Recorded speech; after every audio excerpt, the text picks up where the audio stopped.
నమస్తే, welcome to Bharat spice channel. అందరికీ ముందుగా శ్రీరామనవమి శుభాకాంక్షలు. మనకి చకచక అయిపోయేది నైవేద్యం శ్రీరామనవమి రోజు. అతి ముఖ్యంగా ఏది పెట్టినా పెట్టకపోయినా ఫస్ట్ పెట్టేది మనం పానకం ఇంకా వడపప్పు. ఈ రెండు ఉంటే చాలండి. రాములవారికి చాలా ఇష్టం అనమాట. ముందుగా అయితే త్వరగా చేసేసి నైవేద్యం పెట్టేద్దాము. ముందుగా అందరికీ శ్రీరామనవమి శుభాకాంక్షలు. ఎలా తయారు చేయాలో చూసేద్దాం పదండి. ముందైతే పెసరపప్పు నానబెట్టి పెట్టేసుకున్నానండి. ఇది పెసలు అనమాట, పొట్టు ఉండేది. దాన్ని ముందు శుభ్రం చేసేసుకుని పొట్టు అంతా తీసేసుకున్నాను. ఇలా నీళ్ళని వంపేసి పక్కన పెట్టేసుకుందాం. 1 అవర్ అని నానబెట్టేసుకుంటే సరిపోద్ది. టైం లేదంటే 30 మినిట్స్ అన్న కనీసం ఉండాలన్నమాట. ఫస్ట్ శ్రీరామనవమికి ముందు వడపప్పు ఇంకా పానకమే కదా ఫస్ట్ ఇంపార్టెంట్ మనకి. నానబెట్టేసాను ఆల్రెడీ. ఇక పానకానికి అయితే ఇక బెల్లం తురిమింది ఇట్లా పొడి చేసి పెట్టేసుకున్నాను. ఇక్కడ మిరియాలు కొన్ని, యాలక్కాయలు కొన్ని, వాటర్ అనమాట తీసేసుకున్నాము. వీటిని రెండు కలిపి దంచేసుకుని పొడి చేసి చూపిస్తాం మీకు.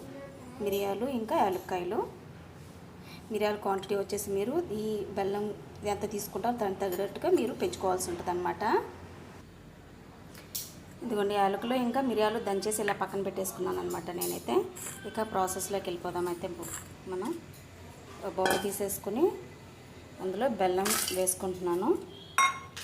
అలాగే అదే బౌల్తో సేమ్ కొలతతో నీళ్ళు అనేది తీసుకుంటున్నాను, మరీ పలచక కాకుండా. మనం ఇప్పుడు దీన్ని కరిగేంత వరకు బాగా కరిగించేసుకోవాలి. చూసుకొని వేసుకోండి. అంటే మనం టేస్ట్ చేయం కదా, ప్రసాద నైవేద్యంగా పెడతాం కాబట్టి టేస్ట్ చేయము. తర్వాత ఎక్కువ తక్కువ ఉన్న నైవేద్యం పెట్టిన తర్వాత మనం ఏదో తినేటప్పుడు అడ్జస్ట్ చేసుకోవచ్చు, కానీ ముందుగా అయితే టేస్ట్ చేయకూడదు. అది తెలుసులే మీ అందరికీ. ఇప్పుడైతే ఇది కరిగిపోయిన తర్వాత చూపిస్తాను మీకు. మొత్తం కూడా కరిగించేసుకున్నాను బెల్లం నీళ్ళు ఇవి. ఇకపోతే మా పిల్లలు చూడండి గోల. ఇది దంచి పెట్టుకున్నాం కదా, ఇది కూడా వేసేసుకుంటున్నాను. మరి కారం ఎక్కువ లేకుండా చూసుకోండి.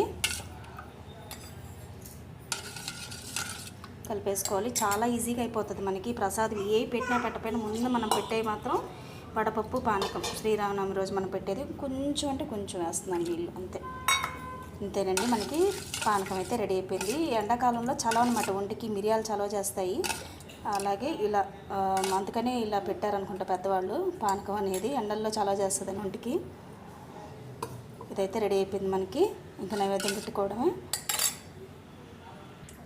చూసారా, నైవేద్యం అయితే రెడీ అయిపోయింది మనకి. వడపప్పు ఇంకా పానకం ఇంతేనండి.